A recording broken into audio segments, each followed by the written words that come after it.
All right, let's begin KTN News Center this morning, and with a developing story that is a crackdown on public service vehicles that has seen several operators down their tools, leaving hundreds of Kenyans in different parts of the country stranded. And so right now I'd like us to go to Nyeri County and talk to our reporter Ibrahim Karanja, who's been keeping tabs with this story ever since it started. Karanja, good morning. And of course, I know it's not a good morning for residents of Nyeri County, owing to the fact that matatu operators have decided to down their tools. I don't know whether the situation is the same in Nyeri, because in Nairobi County, hundreds of Kenyans had to, walk to their different destination.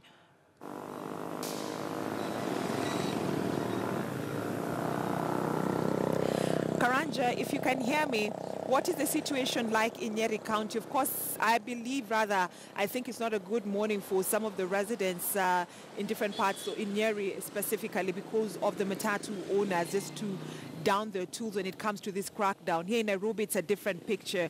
Hundreds of Kenyans had to walk to their various destinations.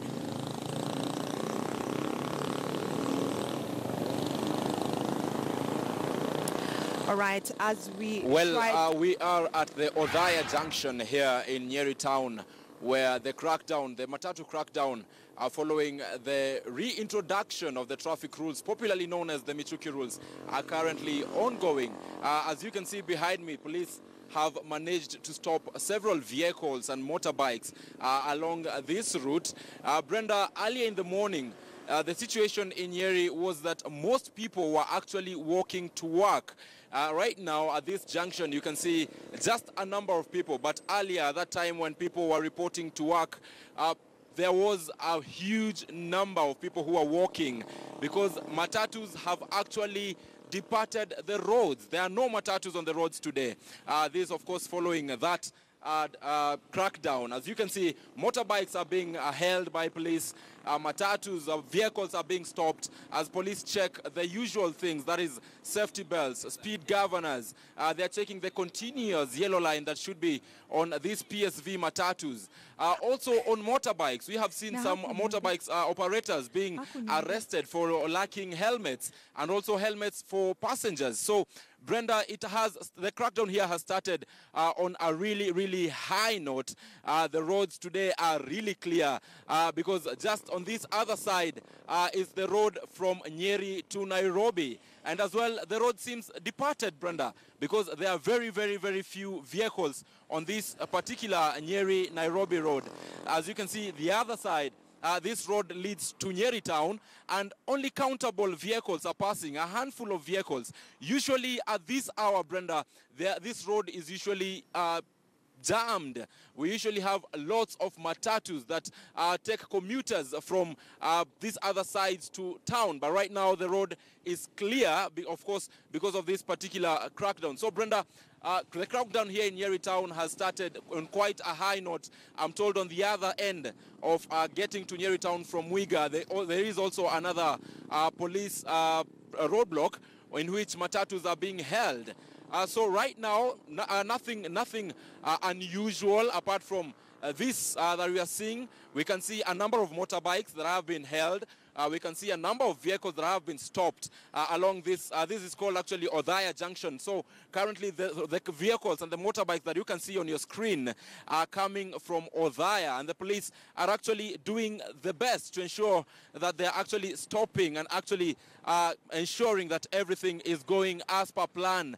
Remember, Interior Cabinet Secretary Dr. Fred Matiang'i earlier said last week that as a government is going to ensure that these particular rules will be enforced without fail, Brenda. And it's very interesting that you've mentioned that some of the motorcyclists are also being arrested, the ones who usually operate the border. What are police officers looking for exactly?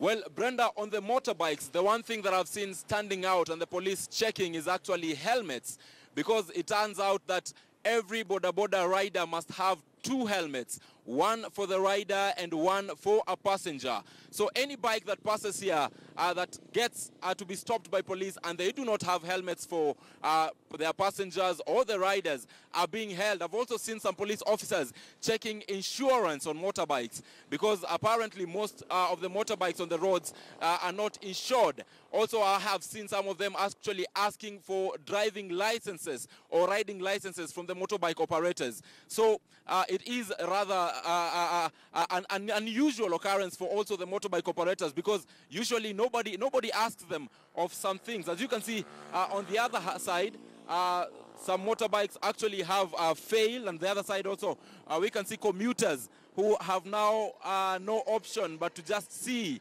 and check what is happening with this crackdown, to see how it is they will get to their workplaces or how it is they'll get to their destinations later in the day. So, Brenda, it is a crackdown that has actually measured down on vehicles, it has measured down on motorbikes, and passengers too are not spared because I have seen some passengers coming out of vehicles for not fastening their belts. So, Brenda, this is quite it's quite a big crackdown that has left no one spared, Brenda.